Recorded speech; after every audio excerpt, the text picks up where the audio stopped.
he takes other people's poetry and he translates it into his own. So he changes words and he changes meanings, which I think is fascinating. And this morning there's a new drop. So, yeah, I thought that I would just start today. I do not understand it. I'm hoping, Otto, that you're here with us and that you're going to be listening, and that at the end we'll be able to have a little bit of a chat about what we've read today. But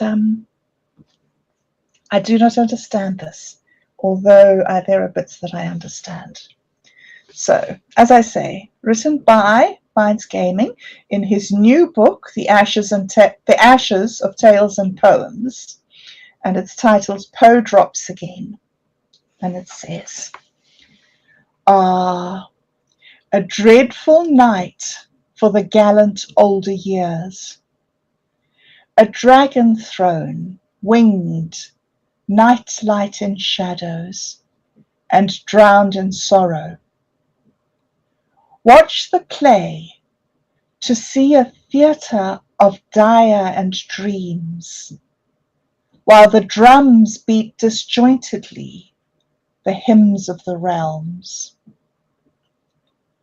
Mimic, in the form of death, sat low, bicker and fuss below, and slither and yawn woe. Mere socks they, who come and go at summons of vast ghostly beings that whittle the landscape to and fro, hatching from within dragon wings unseen magic. That comedic horror, oh, be sure it has not been forgot, with its myth chased for evermore by a traveller that birthed its core, with a pen that ever circles its return to the self-same dot, and much of insanity and more of law and gruesomeness the phantom of the plot. But see, amid the mindless path, a frightful shape intrudes, a fire-blue thing that flies from out the spectacular solitude. It breathes, with dirtful pains, the worm becomes its food, and angels smile at wingful teeth in morning songs of dew. Bright, bright are the lights, bright all, and over each wiggling form the fire, a fully brew, rushes down with the speed of a storm, while the actors, all tired and pale, bow, clapping, confirm that the play is the tragedy conqueror, and the dragon ate the worm." Goodness gracious me, I don't know if we are going to be able to decipher that. That is, there are so many little connections in there. What fun, what fun. Okay, so there we go. That's the beginning of the show today. So thanks very much, Minds Gaming, for that. What a challenge to decipher what you have. Yes, and the one before that is called a fishing captain, I think, or fishing pirate. Also worth checking out. But okay, get back to the main mission of today, which is the books that Roger and I are reading. I'm going to be reading from The Yellow Man Looks On by Hedley A. Chilvers. This, as I said, is a very old book, very archaic language, part of the South African national heritage and its national archive. So very valuable, despite the fact that it's from a different age. So sharing it because I think that there are lots of things that we can really take from this story cautionary tales, perhaps, in our current political situation. And so I'm going to read for about 20 minutes or so, and then at 1:30 Roger will take over, and he is reading today from his book, Gentlemen, Scholars and Scoundrels. Okay, so we're going to jump straight into it. We are in the middle of how fame came to the Three Georges, and we had heard about the Three Georges and how they ended up near the Strubens. And it was Frank Struben, I can't remember his name, who had this amazing, it says, his capital has gone, his faith alone remained, but what a faith it was. Without it, the course of world history might have changed and the world map different. Months elapsed. The two cottages, Strubens in the Wilgespreet Gorge and the widow Oosthuizens in Langslaagte, had been completed, and the three chums foregathered in the tavern for the last time. But Walker now had a strange story to tell, so strange, so startling, that as he stood under the dim lamp in the bar, his voice shook with excitement. "Lads," he began, "I've found the reef, a big reef, running for miles. I nearly fell over it yonder there, in the grass." And then he told them how he had been walking about in the veld, making up his mind to trek on to Barberton for work, when he suddenly tripped over something in the long grass. Parting the blades, he saw the top of an outcrop of a reef of gold. He traced it east and west, broke a bit off, and took it to a pool near the widow's cottage and panned it there. The rock made a wonderful showing of gold. Well he knew the look of a reef, for he had spent the greater part of his life in the game. His cronies grew excited. Walker declared that he would get an option from the widow and would go off at once to Potchefstroom to raise capital. He was confiding that day, garrulous. He took Honeyball and Harrison to the spot where he had stumbled over the reef.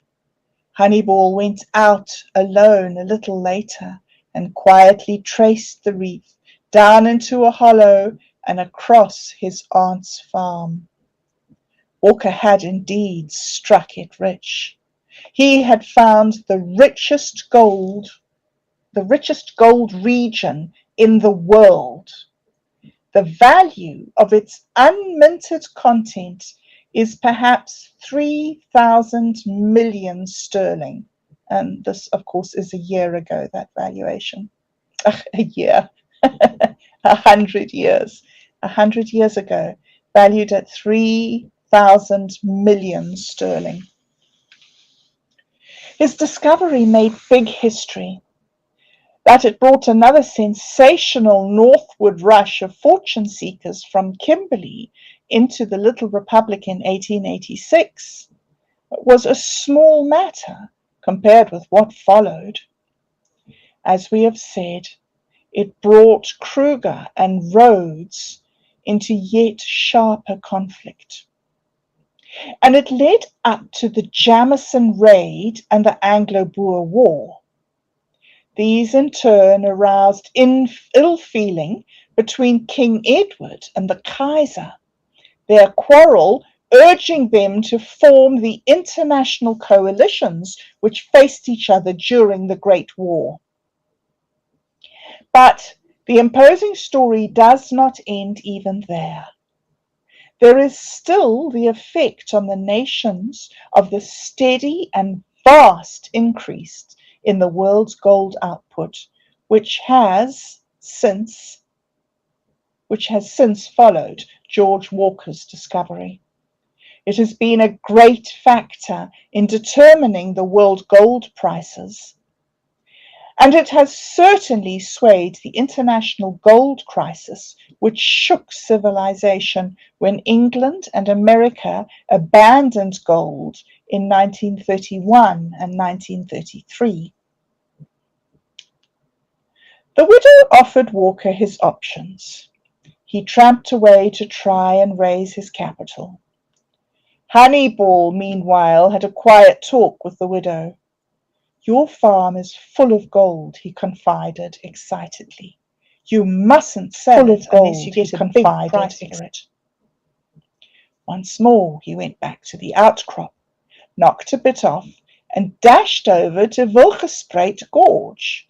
He showed the ore sample to Godfrey Lace at Struben's mill. "If I show you where this came from," he said, "what's it worth? A fiver?" "I can't give you the fiver now," Lace admitted after examining it, "but you shall have it later." Hannibal agreed to reveal the spot, so Lace shut down the mill.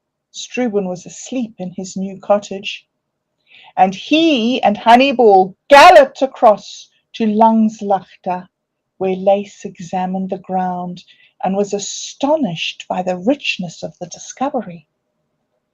Walker, meanwhile, reached Potchefstroom, where they laughed at his story. So, after walking vainly about the countryside, he returned without any capital, to find his secret was out, and the wealthy J.B. Robinson from Kimberley was installed on the farm as a guest and offering the widow big sums. "You've given the show away, Hannibal," reproached Walker bitterly. "No, no," protested Hannibal in his high-pitched voice. "It was no secret. You never made a secret of it." Nor indeed had he. President Kruger and his anxious Raad now saw Rhodes and other rich men from Kimberley and Natal fastening on the mighty gold field in their country, the existence of which had long been prophesied by Fred and Harry Struben. And while he wondered if the find was really so rich, and how far it would relieve the poverty of his republic, he saw more clearly than any of his compatriots that the old people, the old language, and the old ideals, beloved because born out of suffering, might, for a while at least, be swept away, and he determined to fight for them. Chapter 14. The Clash on the Rand Goldfields. Diggers came flocking in along the line of the outcrops. Julius Jeppe crossed the ridge overlooking the Rand one night in 1886 and gazed at the campfires below. The haze dimmed the twinkling lights. The cold air bore upwards faint snatches of song. The calm scene, the genesis of an epoch, bespoke the spirit of nocturne. Jeppe made his way to his brother's tent to the west. In after years he often spoke of the Happy Valley appearance of the Rand then, and how it gradually filled up with soldiers of fortune who concentrated about the three first camps, each 2 miles apart. Ferreira's camp in the middle, from which the city of Johannesburg sprang, and the Natal and Langlaagte camps to the east and west, respectively. How swiftly the mines were started, and what queer names they had: the Blue Sky, the Iron Crown, the Sultan, the Golden Slipper, the Revolver Consolidated. Obviously, the pioneers named their mines after some fugitive circumstance, as when claim jumpers inspired the name Jumpers, And when Godfrey Lace named the Crown Reef mine, the progenitor of the Crown mines, the largest gold property in the world, from the circumstances that it lay in the crown of the kopje.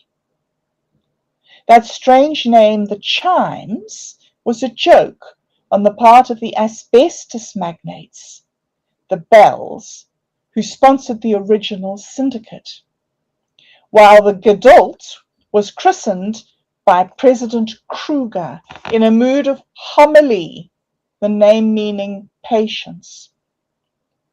Interesting it is also to recall the fact that the name of the famous mine, Leopard's Flay,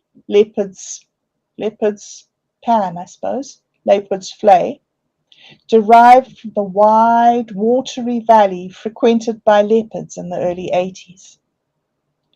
Everything, however, had to be brought up to the new goldfields by wagon, food, mining machinery, and corrugated iron for houses.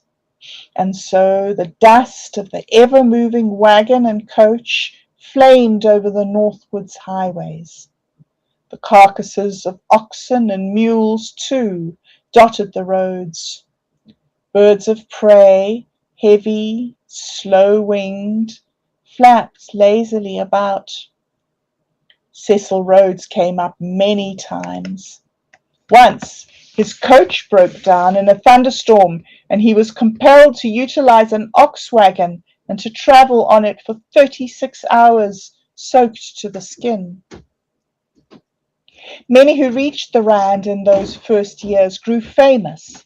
Dr. H. Sauer, Henry Norse, who had prospected for years in the vicinity of the Rand, C.D. Rudd, Julius Werner, Alfred Beit, Abe Bailey, Lionel Phillips, Barney Bonato, Solly and Wolf Joel, Sammy Marks, and at their heels the bad men, Deeming, that arch-murderer, subsequently executed in Australia, McCoon, the bank robber, and a host of illicit diamond buyers who sensed a profitable field in gold, where before they had dealt in diamonds. The few women who came up had to suffer hardship on the journey and after. Old Mrs. Frames still remembers her coach being driven over the flooded Sand River. From the banks in the teeming rain, she watched the men hold on to whichever side tipped up in the water, which rose well over the inside seats. The coach reached the opposite bank, and the men then waded back and carried the women across. An overhead cable had been stretched above the Fete Riviere between sturdy trees on either bank, and hanging from it was a small cage on runners. In flood times, passengers got across by working a wheel. The clergy came in with the coaches. They were active from the very first. The Reverend James Darrah of the Church of England held one of the first services at the Heights Hotel, then in course of construction. Seats were made by placing boards across piles of brick.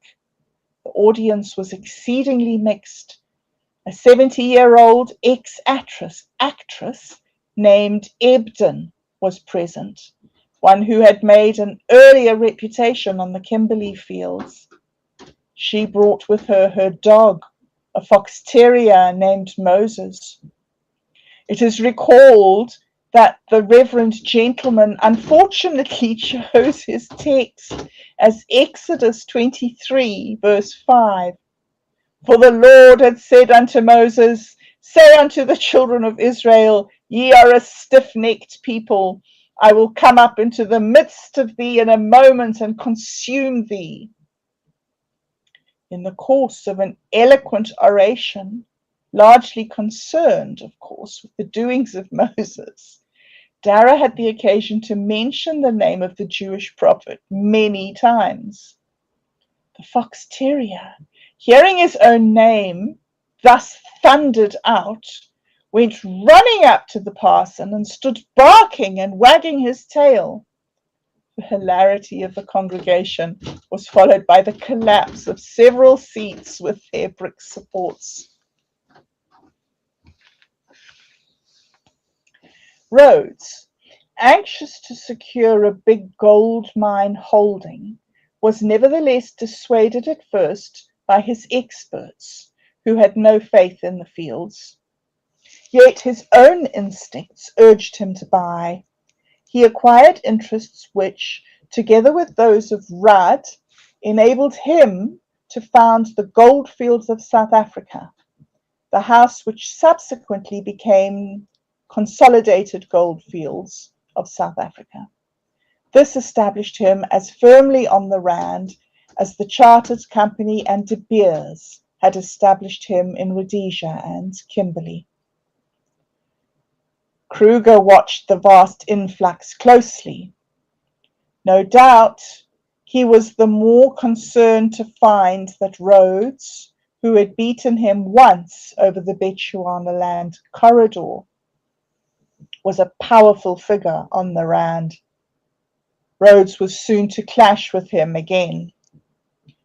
Rhodes, indeed, formed one of a deputation which interviewed him with regard to the Republican administration of the new goldfields.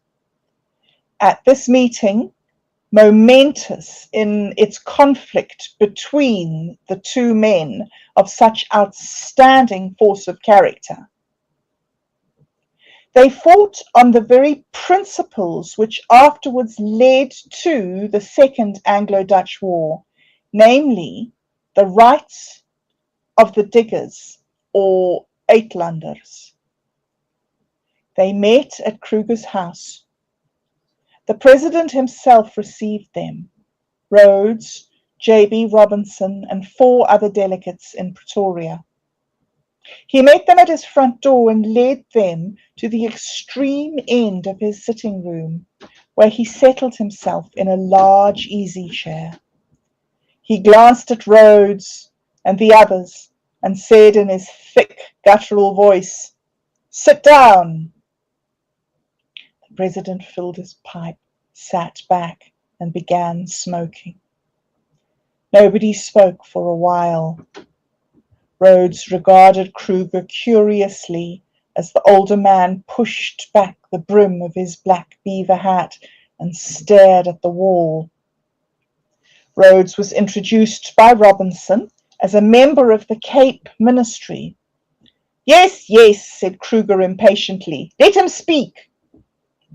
Rhodes then strove to impress the president with the importance of the new fields and the need of adequate laws to ensure their prosperity.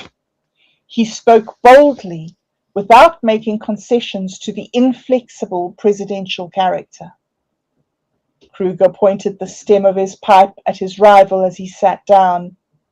"Tell him," he said to the interpreter, "I am here to protect my burghers as well as the Rand people.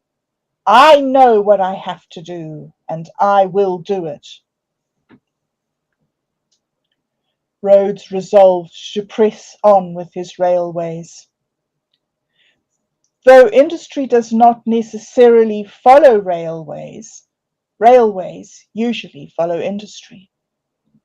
So that railways simply had to go to Kimberley and the goldfields.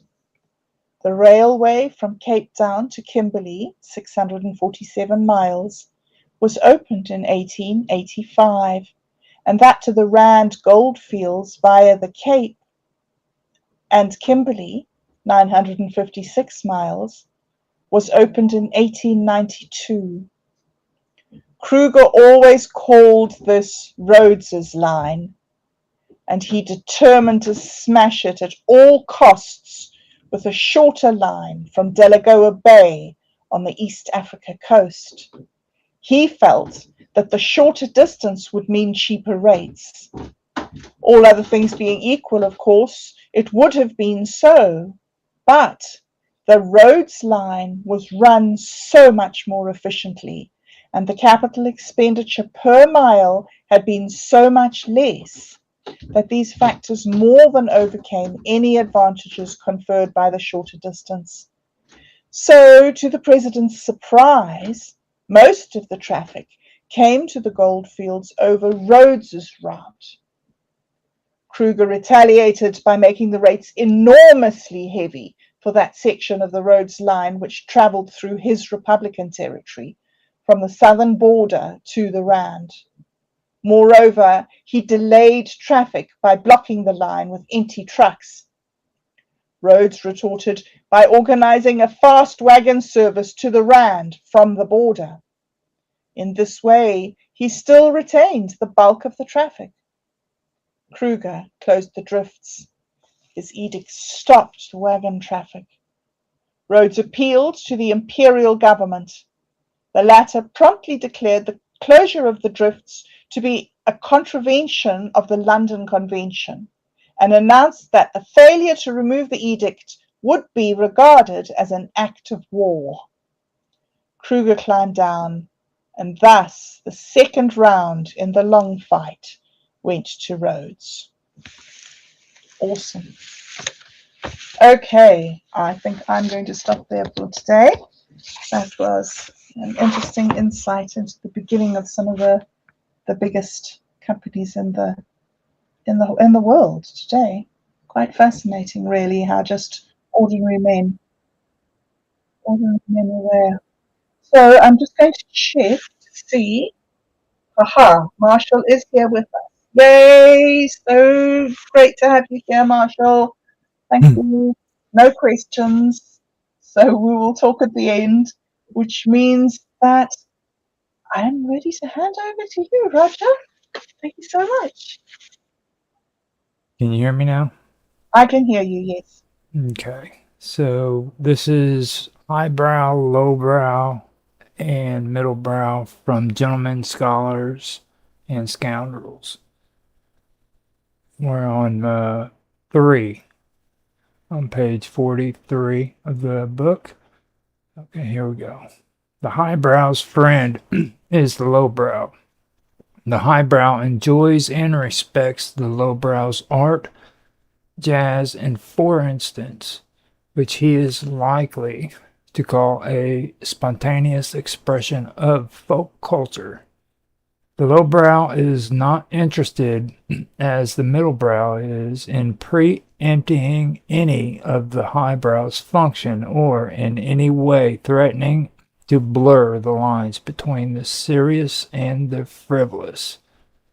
In fact, he is almost completely oblivious of the highbrow unless he happens to be taken up by him, as many jazz musicians, primitive painters, and ballad writers have been.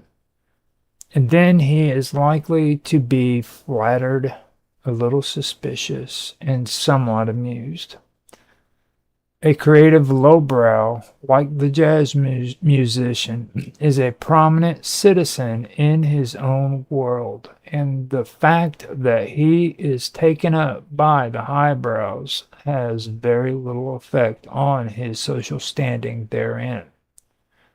He is tolerant of the highbrow, whom he regards as somewhat odd and out of place in a world in which people do things and enjoy them without analyzing why or worrying about their cultural applications.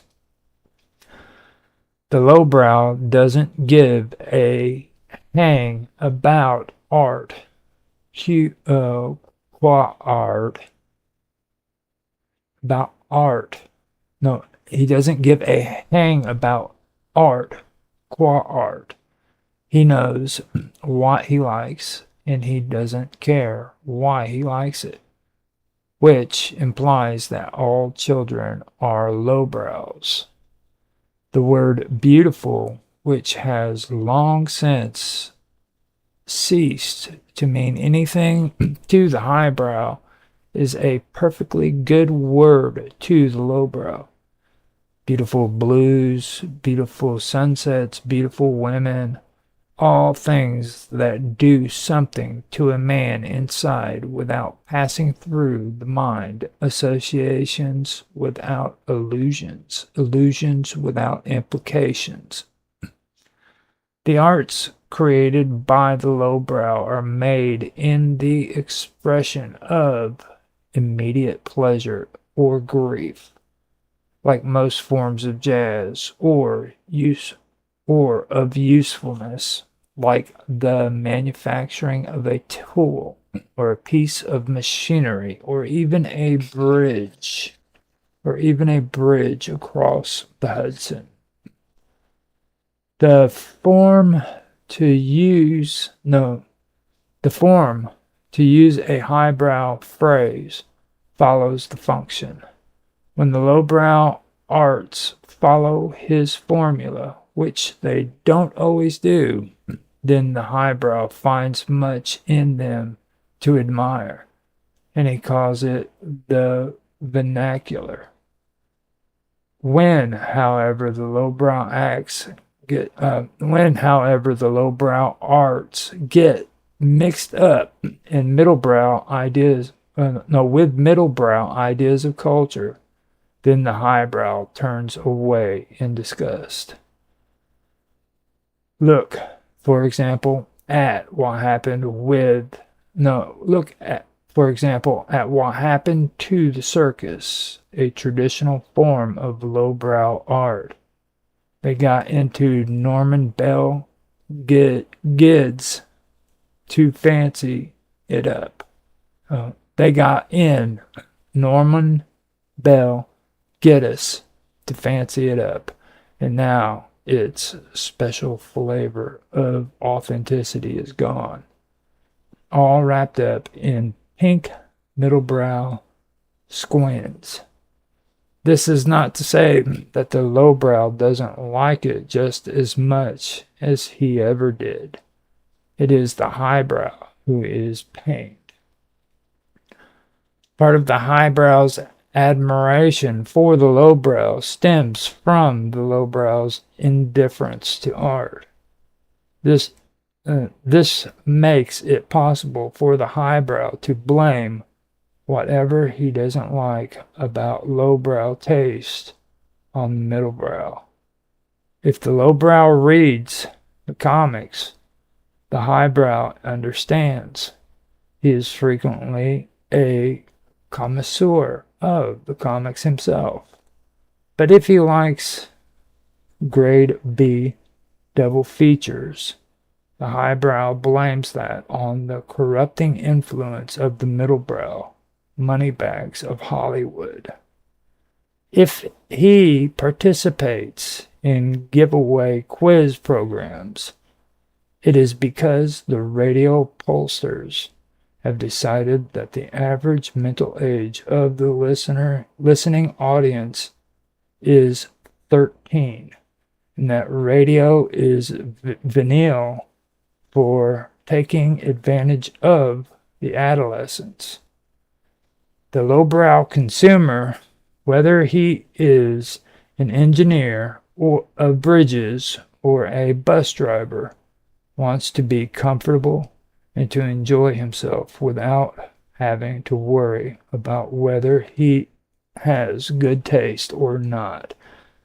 It doesn't make any difference to him that a chair is a bad Grand Rapids copy of the 18th century Fitille, as long as he's happy when he sits down in it. He doesn't care whether the movies are art or the radio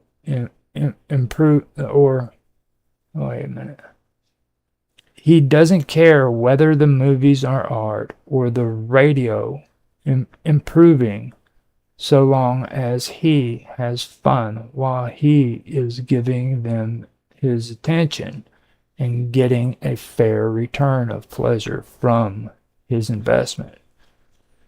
It wouldn't occur to him to tell a novelist what kind of book he should write, or a movie director what kind of movie to make. If he doesn't like the book, he ignores it. If he doesn't like the movie, he says so. Whether he says so, whether it is a blonde showing or Henry V. If he likes jive or square dancing, he doesn't worry about whether they are fashionable or not. If other people like the ballot, that's all right with him, as long as he doesn't have to go himself. In general, the lowbrow attitude towards the arts is live and let live.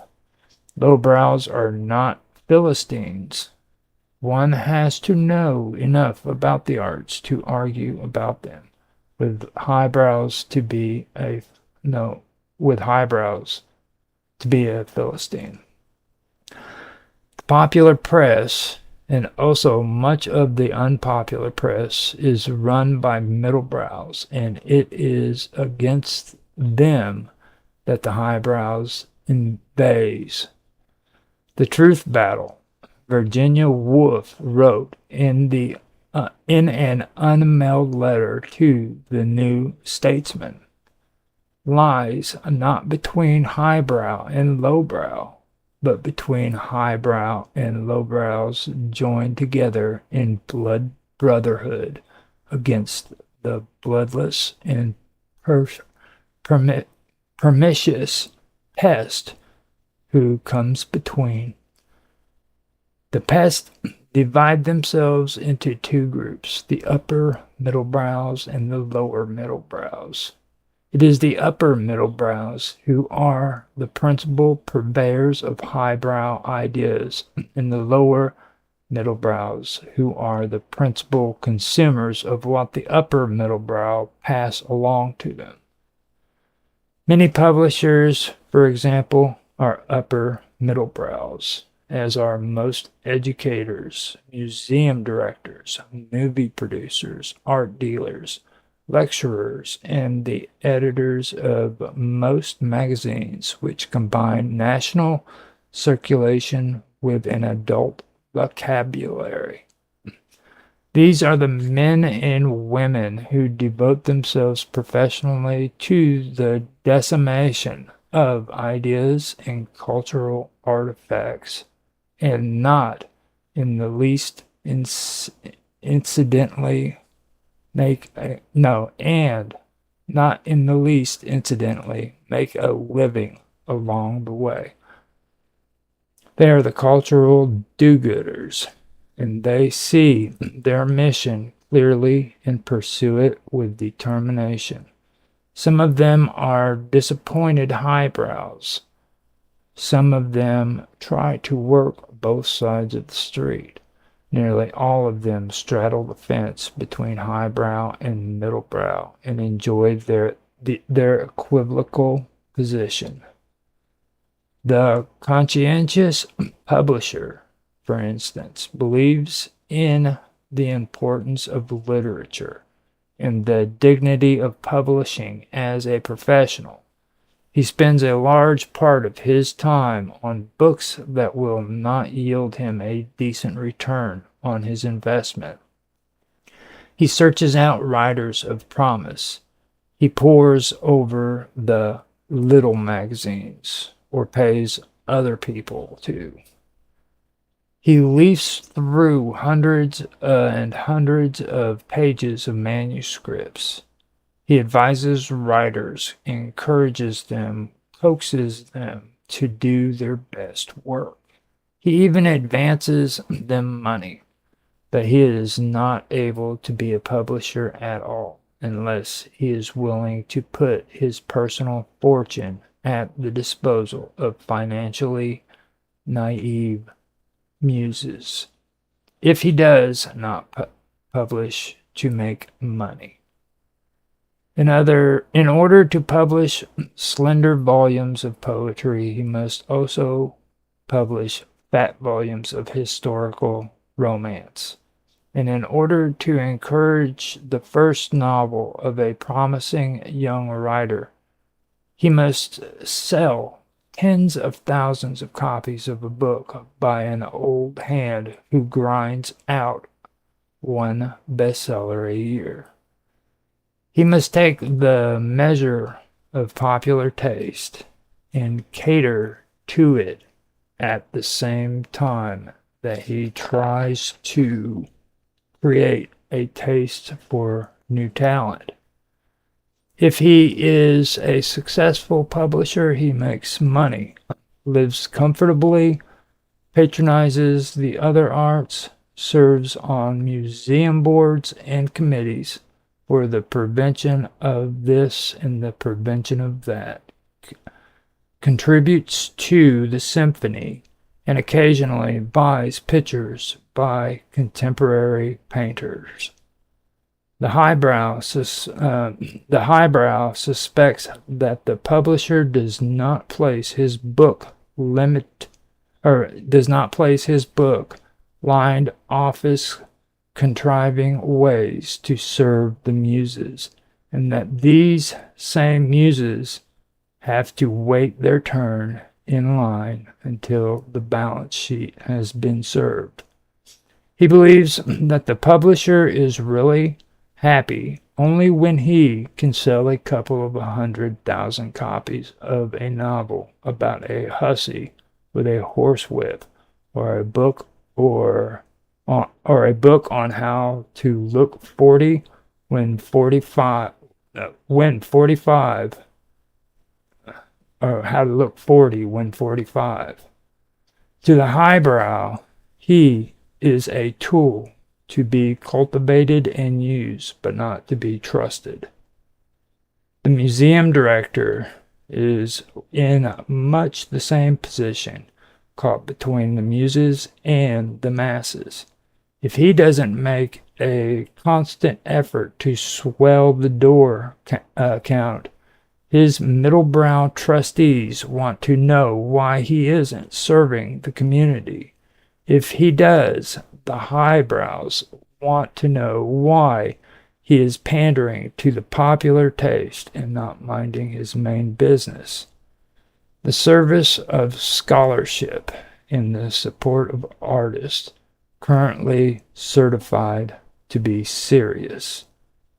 Educators are in the same position, bound to be concerned with mass education, often at the expense of the potential scholar. The editors of all magazines,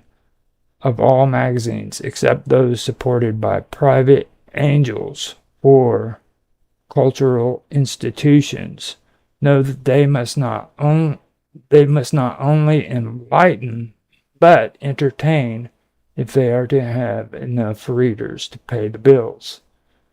To the highbrow, this can lead to nothing but compromise and mediocrity. The upper middlebrow consumer takes his culture seriously as seriously as his job allows, for he is gainfully employed. In his leisure hours, he reads Toynbee or Sartre or Osbert, Sitwell's serialized memoirs. He goes to museum openings and to the theater, and he keeps up on the foreign films. He buys pictures, sometimes old masters, if he can't afford them, sometimes contemporary works.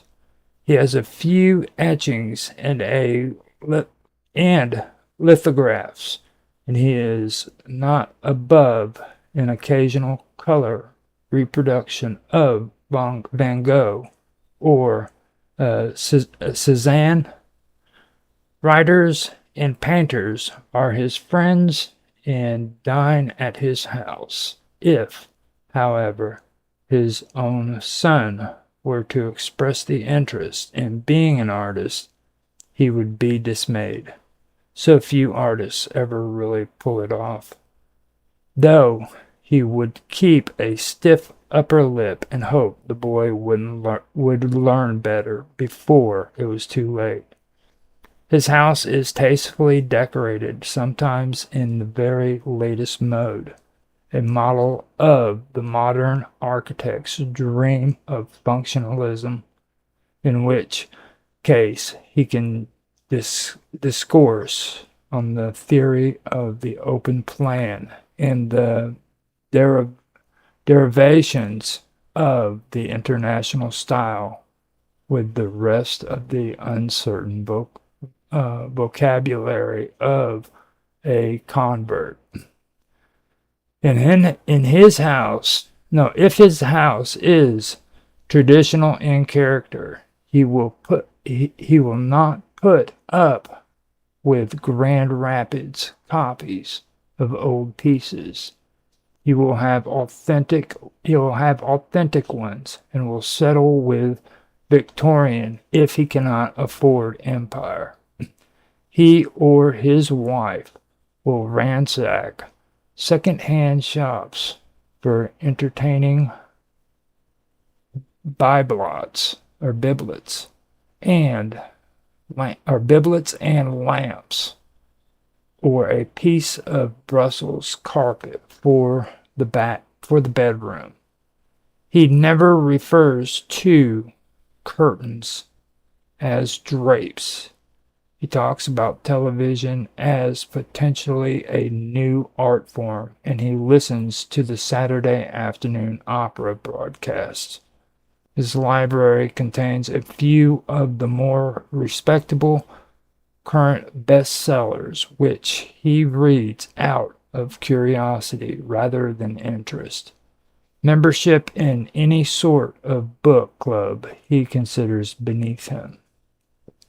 There are a few shelves of first editions, some of them autographed by friends who have dined at his house. Some of them things like a presentation copy of Jurgen that he has happened to pick up, and a sample of American and British poets. There is also a shelf of paper-bound French novels, most of them by 19th century writers. The magazines on his table span the area from Times in the New Yorker to Harper's in the Atlantic, with an occasional copy of the Yale and Partisans Reviews and the Art News. From this, it can be seen that he supports the highbrows, buys some of the books they recommend, and an occasional picture they have looked upon with favor, and contributes to organized efforts to promote the arts, both by serving on the boards and shelling out money. In general, he is modest about expressing his opinion on cultural matters in the presence of highbrows, but takes a slightly lordly tone when he is talking to other middlebrows. If he discovers a little painter or a poet that chances the chances are excellent that the man already been discovered and promoted by the highbrow or an upper middlebrow entrepreneur, art dealer, or publisher. Once in a while he will take a flyer on an unknown artist and hang his picture inconspicuously in the bedroom. He takes his function as a patron of the arts seriously, but he does it for the pleasure it gives him to be part of the culture scene. If he does it for money, fame, power, or prestige, as Virginia Woolf says, he does these. As Virginia Woolf says, he does. These motives are so obscure by a general sense of well-being and well-meaning that he would be shocked and surprised to be accused of vanity. Got 3 pages left to go, and it's 7 minutes to go before we do it. Okay. Would you like to carry on, or would you like to end it there and we finish it next week? We could end it there, I guess. Give you Yeah. some time to talk, I guess. He's such a good writer, isn't he? Well, he is, but he kind of makes me sick of it. That I'm a man too. You know what I'm saying? Like, I'm sorry, but he's a good writer, but it just disgusts me having to read that. What about other people living like that? I like his take on the lowbrow. If I had to cheer for anybody, I would cheer for the lowbrow. But me too. I'm sure I'm a lowbrow. I hope. I'm sitting there saying, I hope I'm a lowbrow. Yeah. Yeah, he seems to be the only one he really approves of much, is the lowbrow. But I mean, he has some choice words to say about the lowbrows too. Yeah. It's interesting because, like, I'm getting a really hard feeling, or I'm starting to wonder if he actually is a highbrow. You know what I mean? Or, himself. Yeah. He's very talented. He's an amazing way of using words. And you can sort of see those people as he describes their house. You can be, I've been in one of those houses. Oh yeah. And I mentioned it to Mark Edworthy too. I was like, you need to read this, man. Like, I think he would get a kick out of this guy's writing. Really Yeah. I'm very impressed. I like the whole thing with what you were reading too, where it was talking about the gold, about them discovering gold in Africa. Wasn't that an amazing story? I'm surprised it took them that long to even bring it up, though. You know what I mean? Because, like, yes, African gold is probably that's people talk more about African gold than they do about diamonds now. Yeah. So yes, I was really surprised. I think that it just came that was the point in the story that it started happening. You know, there wasn't gold to talk about before that. The big news was diamonds. Diamonds were everything. Yeah. And then these funny old like tramps who didn't have anywhere to go and were like living with other people, building cottages, and they just happened to fall across the gold and out for a walk. I don't know. What a story. Got rich. The richest gold mine in the world. I know, extraordinary, hey? It must be like an old volcano or something, or some sort of volcanic. Oh, hello, Otto again.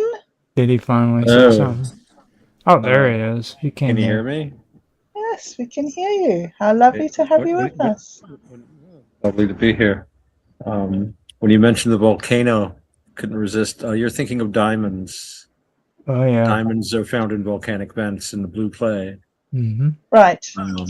Gold, that's just where God wants it to be. No. He used it as a way to tempt the British all over the world. He's like, no, Canada, that's not true. Drop it in Australia. And all of a sudden, British people. No. It's amazing. It's like fly paper. Yeah. I'm trying to think of it, the Gold Coast. British. I don't know, just a thought, but I think lava. It comes from volcanic lava. Otto. Gold does? Yeah. Gold, yes. Well, okay. All I the didn't know different that. lavas have different types of rocks. They're all the rocks mixed up all together. The No, I And didn't know depending shifting, on that what I happens. didn't know there was gold in volcanoes. Well, maybe within the vacuum's onto something with this volcanoes down there. I don't know. I didn't think of it that way. the shifting of the plates is also another part of the process. Like when the plate shift, it pushes the gold up from where the magma in the earth is, and it's like Right. huge veins of gold will just pop up whenever Cool. they shift. So it's kind of cool. I love that It is stuff. actually fascinating to see.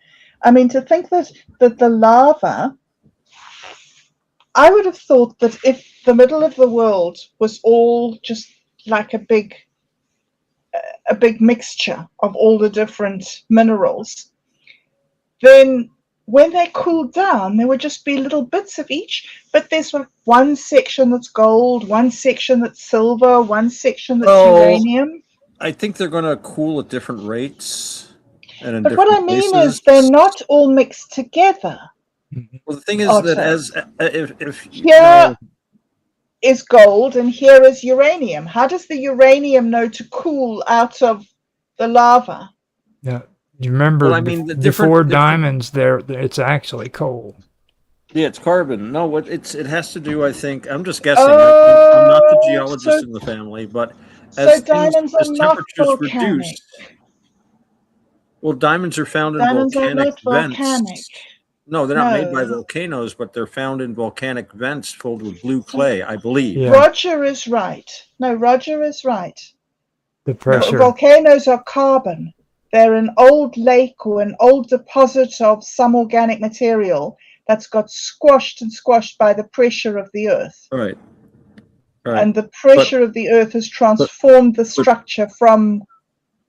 But if elements are because diamond's not an element. Well, it's carbon. It is an element, I guess. It's a form of carbon. But when elements cool, they're going to tend to coalesce with other elements because they're going to have the same cooling temperatures, the same physical properties. So it's like, well, if you're boiling soup bones up, certain things float to the top. You get like all the little bits, and it cools, and then like the fat hardens on top. How does all the fat know to go there? Well, it goes there because it cools at a different rate than the liquid. It has a different melting point. So at a certain temperature, it hardens. It has to get down to like 0 centigrade for the soup to harden, but the fat can harden at a much lower temperature. And so it separates out. I'm guessing that's what happens with different minerals if they're in like in a magmic state. I mean, we'd have to ask a geologist. It definitely does. It definitely, the size of the crystals in the rock is related to the rate of cooling. If the lava cools down very, very quickly, so for instance, if it shoots up into a vent and it gets really high up and it can cool down very, very quickly, then it doesn't have time to form big crystals. So you get very finely grained rocks, like for instance, basalt and obsidian are things that cooled down so quickly that there wasn't really time for crystals to form. Granite is another thing, that mixture of feldspar and quartz and the other one. They, you can tell with the granites. But the thing that's interesting is how do different types of rocks get deposited in different areas? The magma obviously isn't a smooth mixture of everything mixed together. There must be bits over here of magma that have lots of gold in them, and bits over here of magma that have lots of quartz in them. Right. And you got to remember too that we sit on plates, tectonic plates that shift. Yes. So all of that's going to be shifted around. Well, the lava, we float on the magma. The tectonic plates float on top of the. Isn't that cool? Isn't that cool? The Earth is cool? Yeah. I remember reading this astronomer years ago. what was his name? Can't think of it, but he used to have a website called I think it was Meta Astronomy or something, and he was a proponent of the exploded planet hypothesis, that the asteroid belt isn't simply a planet that never happened or just debris left over from the early solar system, but was actually a planet that broke apart. And I was reading an article he was writing about this, and he was just talking about the exploded planet hypothesis. And at one point he says, if you think about a planet, it's this thing that's liquid centered with things floating on it, like Roger's saying, tectonic plates floating on a pool of magma with this whirling nickel iron liquid core. The whole thing is rotating at the rate of an hour per hour. It's spinning around us. It's revolving around the sun. It's got another moon pulling it. It's tugging. It's got tides. It's amazing it doesn't blow up. I mean, he says, really, why wouldn't a planet explode once in a while? I mean, really, it's a very delicate system. It wouldn't take much to throw this out of whack, and it's like that plate spinning thing. I mean, the whole solar system is just a plate being spun on the end of a stick, and it seems so permanent to us because we're so short-lived. Or is it short-lived? I can never remember how to pronounce that. Short-lived? All right. Well, our lives are very short, so we're very short-lived, and so for us, these things seem so permanent, but we're here talking about tectonic plates moving and volcanoes creating diamonds through the process of crushing carbon and all this other stuff. It takes millions of years. But really, if we had a longer lifespan, we'd see this whole, I've gone on about this, the whole universe, the galaxy would be a pinwheel spinning and all these stars exploding and being formed like pop, pop, pop, pop, pop, pop, and the earth would be spinning and mountains building, seas rising, tidal waves. I mean, if you look up, I remember I was interested in orogeny, mountain building at one time. I'm just saying that everything is very, very active. It's not static. This is not like a solid Earth. We're on this big rotating thing with, like you say, liquid inside and it's spinning. And with a longer perspective, we'd see this crazy spinning top thing going on. So it's not really very solid. Apparently, the Earth is very, very unusual by having a liquid core, and that most planets are totally solid. They're either blocks of stone of some sort, rock of some sort, or gas. Well, and the gas giants. The Earth, why Earth is able to sustain life is because it has this liquid core. And the liquid core apparently is the other bit of the moon. And that the moon crashed into the Earth and it's iron rich and it buried itself in the center of the Earth, creating the gravitational field that was strong enough to keep the oxygen down, because on many other planets that are just rocks, they don't have enough mass in their center to have enough of a gravity to the oxygen, the air. Well, to keep an atmosphere of any sort, air, whatever it might be for that planet. Yeah. Well, Mars has an atmosphere, but not very much of one. There's something called the three body problem. The three body problem. Yeah. Yes. And the sun and the Earth and the moon are at exact distances of balance between each other, and that's what sustains life. And it's very, very, very unusual, and that's why there's this massive search by NASA for planets that can sustain life. I would point out a couple of things about all that. First of all, and the first thing that occurred to me was the fact that we have a molten nickel iron core that apparently rotates within the Earth. What this does is generates an intent. Yes. What's that? Carry on. I was taught nickel iron. I'm going by 40 years ago. Maybe they're calling it. Maybe it's something else now. But, and correct me if I'm wrong, but as I understand it, the Earth's core, the physical conditions of the Earth's core, no matter what it's made out of, or no matter what it's doing, is that which creates the Earth's electromagnetic field.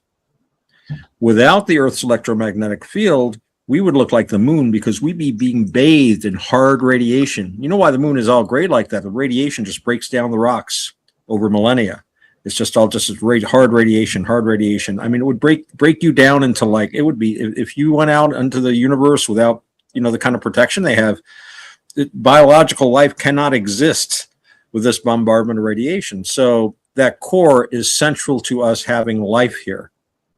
I would also point out that I do not have the confidence in NASA that I once had, especially I have some knowledge of astronomy.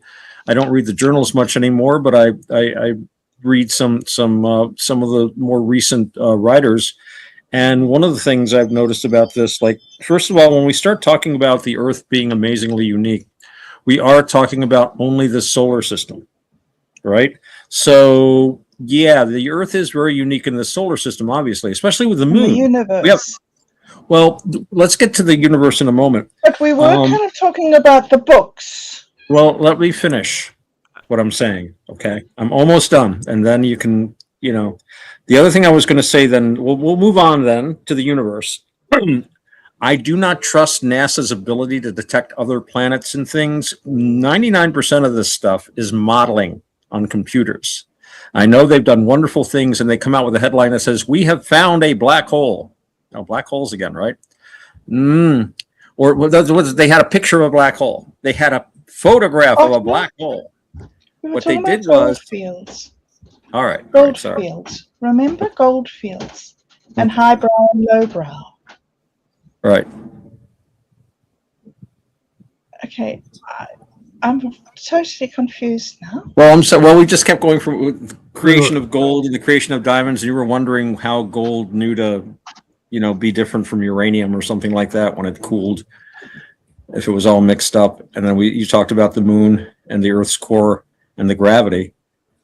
I love that. I love talking about NASA though. So I just sat and listened. For me, I'm kind of disappointed with NASA too. I was talking to Bob Dub about that on something we were doing, and I understand with that and everything, but the one thing about gold that is cool that I do know is that makes it unique is the fact that gold, first of all, is a really good conductor, and second of all, it actually freaking withstands the pressures of the sun. And whenever the shuttles are coming back into orbit, the atmosphere doesn't actually burn the shuttles up when they're coming back in. So. Oh, really? Yeah, they use because of the heat. Yeah, it protects it protects it from the heat.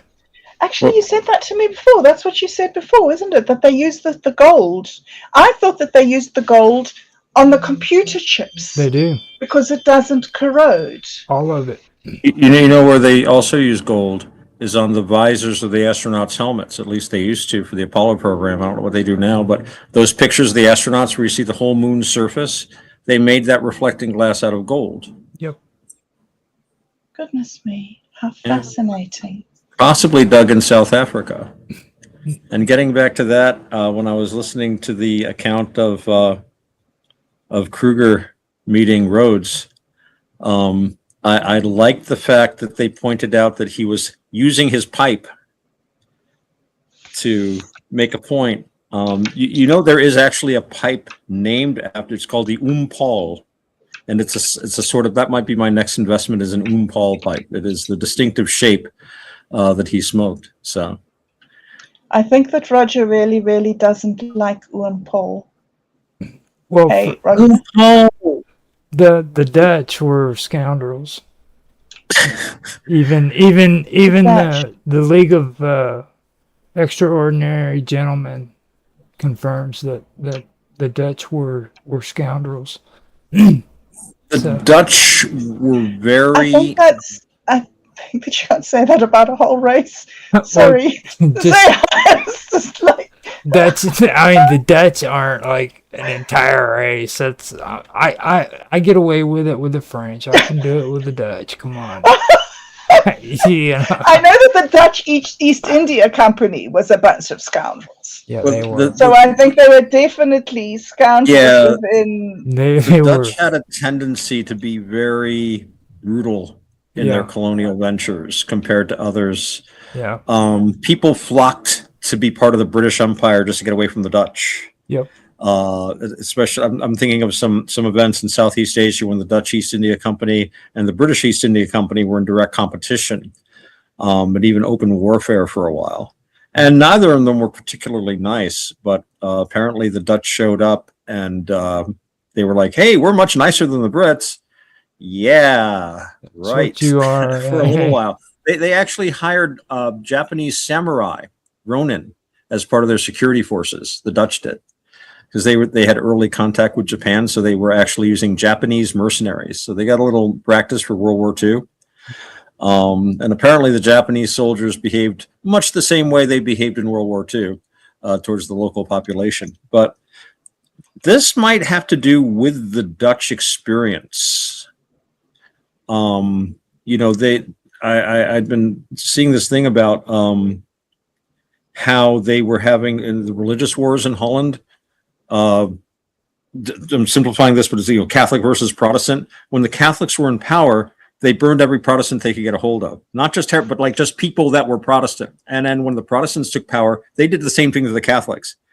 It was a really heavy country at that time. These guys were very inured to extreme practices. And I imagine when the Boers arrived in South Africa, they had a certain attitude. I'm not saying, you know, that they were uniformly because of the fact that they came of Dutch ancestry, but I'm thinking there might have been a cultural thing of, you know, strike hard, but I don't know.